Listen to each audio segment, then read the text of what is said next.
Hola, mi nombre es Javier Alejandro Riveros Valencia, pertenezco al grupo 2MM5 de Simulación Electrónica y Diseño de Circuitos Impresos en la UPITA del IPN.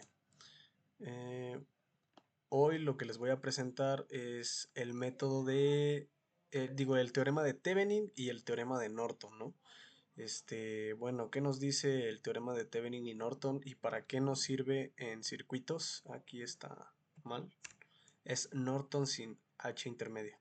¿Para qué nos sirven circuitos? Bueno, la ventaja que tenemos con estos teoremas es que podemos hacer cualquier circuito resistivo con fuentes ya sea dependientes o independientes.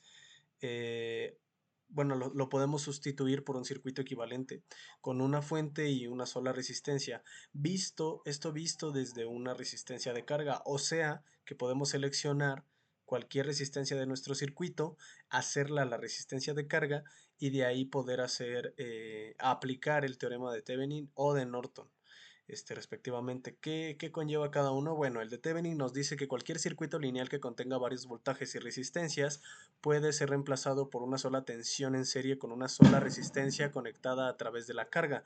Y el de Norton nos dice que cualquier circuito lineal que contenga varias corrientes y resistencias puede ser reemplazado por una sola corriente en paralelo con una sola resistencia conectada a través de la carga. Dicho de otra forma, podemos hacer tanto este modelado de circuito, este que está aquí, esperen, este que está aquí, o este que está aquí, ¿no? Entonces, este sería el de Thevenin, porque aquí está la de tensión en serie con una resistencia y la terminal A y la terminal B representan las terminales de la resistencia de carga, ¿no? RL.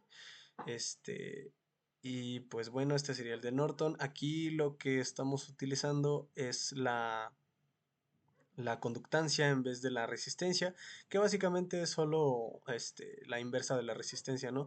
Lo ponemos en estos términos para hacer más fácil la interpretación al momento de hacer el método de mallas o método de nodos, ¿no?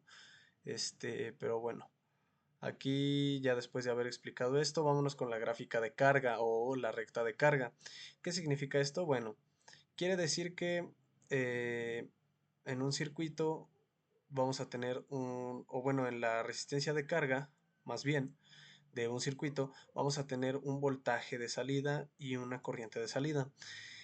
¿Qué pasa con esta gráfica? Bueno, lo que nos dice es que la corriente máxima se va a encontrar cuando el voltaje de salida, la corriente máxima de salida se va a encontrar cuando el voltaje de salida sea cero, o sea, vamos a verlo como una función uno a uno, ¿no? Una típica función.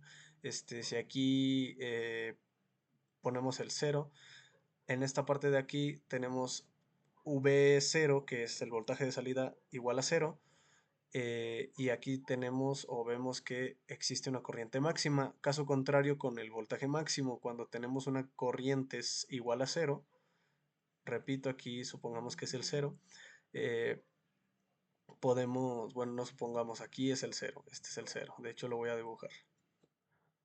Aquí es el cero, cero. Este, Cuando tenemos una corriente igual a cero, tenemos un voltaje máximo. Esto, si lo queremos ver en el teorema de Norton y de Thevenin, se ve de la siguiente forma. El voltaje, en la gráfica de carga, de la resistencia de carga, el voltaje máximo es el voltaje de Thevenin o igualmente la corriente de Norton sobre la conductancia de Norton, que es el inverso de la resistencia de Norton. Y también podemos observar que el voltaje de Thevenin entre la resistencia de Thevenin es igual a la corriente de Norton.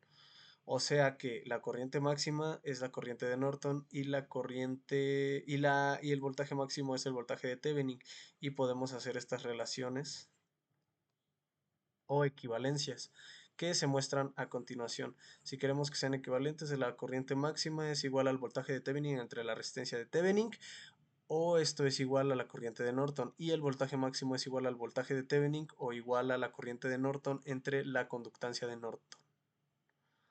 Entonces, bueno, respecto a la explicación del teorema de Thevenin y Norton, esto sería todo de mi parte. Muchísimas gracias. En la descripción del video les voy a dejar el PDF con las notas, además de eh, un video que los va a llevar a cómo resolver este siguiente ejemplo, que consta de tres resistencias en donde queremos sacar el circuito equivalente entre la resistencia A, entre la terminal A y la B, que son las terminales de la resistencia de carga. Y pues bueno, aquí tenemos una fuente de tensión. Eso lo haremos en otro video, pero por lo mientras les dejo eso en la descripción y muchísimas gracias.